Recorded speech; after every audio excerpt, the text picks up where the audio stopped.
其實黃靜雯咧係我拍所有嘅女演員入邊之中咧係最特別嘅一個，因為佢係唔用力嘅佢做戲，佢唔需要用力，佢好有天賦，我覺得佢係你叫佢做乜嘢，佢係有辦法令到呢個角色咧成為佢自己嘅一部分，佢係好冇嘢咁就做咗，但係你睇嘅時候咧，你係會覺得係要佢做先得嘅。我而家出去食宵夜，你想食啲乜嘢啊？喂，唔好食咁多啦，嗰啲廚師手都唔新鮮㗎。咁你仲食？快啲得咗個肚，我唔得。古靈精怪。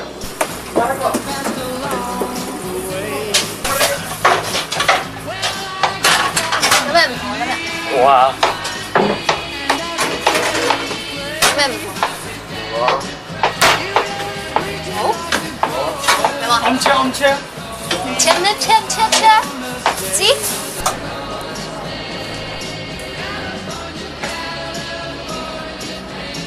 老細，咁多今日有咩唔同啊？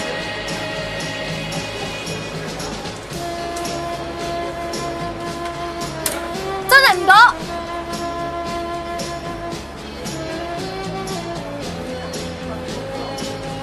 冇理由嘅喎。你做咩啫？做咩唔出聲啫？我食會中毒啦！嘿，好衰㗎！惡人。重慶森林之前咧，梁朝偉做戲咧係揸住好多把刀，因為佢做得好好，但係佢好有方法。但係當佢同黃靜雯喺埋一齊嘅時候咧，就派不上用場。係冇用嘅，因為佢會發覺就話嗰個係無跡可尋嘅。咁佢開始完全放棄咗佢啲刀仔，佢話好啦，咁我就睇你點做啦咁。我覺得喺重慶森林之後嘅梁朝偉做戲係同之前係完全唔同。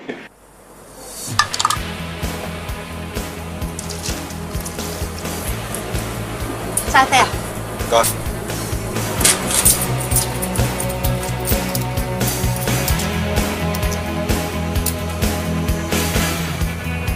點解有粒白色藥丸浮喺個面度嘅？咩白色藥丸啊？減肥糖嚟啫啩？減肥糖？你唔中意啊？我換個杯。我唔緊要啊。失戀嘅人多數夜晚瞓唔着，其實瞓唔着唔使一定要飲齋啡嘅。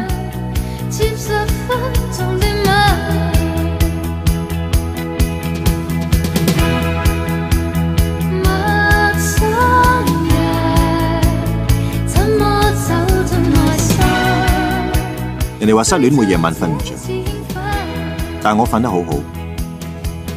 我開始懷疑自己係咪中意嗰個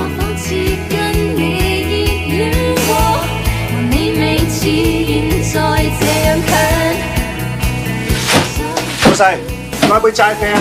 好啊。啊，同我加兩粒減肥糖。減肥糖？啲咖啡唔新鮮啊！咩啊？唔新鮮啊，飲第二樣嘢啊！飲咩啊？奶茶，新鮮好多。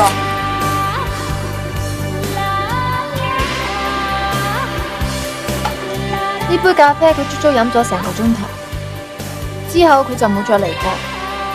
封信一直擺喺度，頭頭我以為佢係咪唔記得咗呢？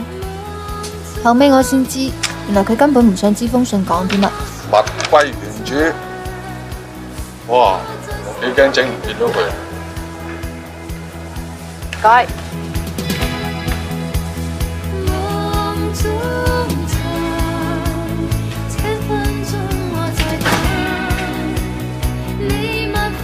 喺呢個戲入邊咧，所有嘅背景咧，所有嘅 location 每一個場景咧，其實佢哋係主角。其實如果呢個街角係一個人嘅話咧，佢其實好似一個目擊者咁樣，係睇到晒所有。咁所以咧，其實喺呢個古仔入邊咧，佢哋嘅交叉咧就話同一個地方但係唔同嘅人物。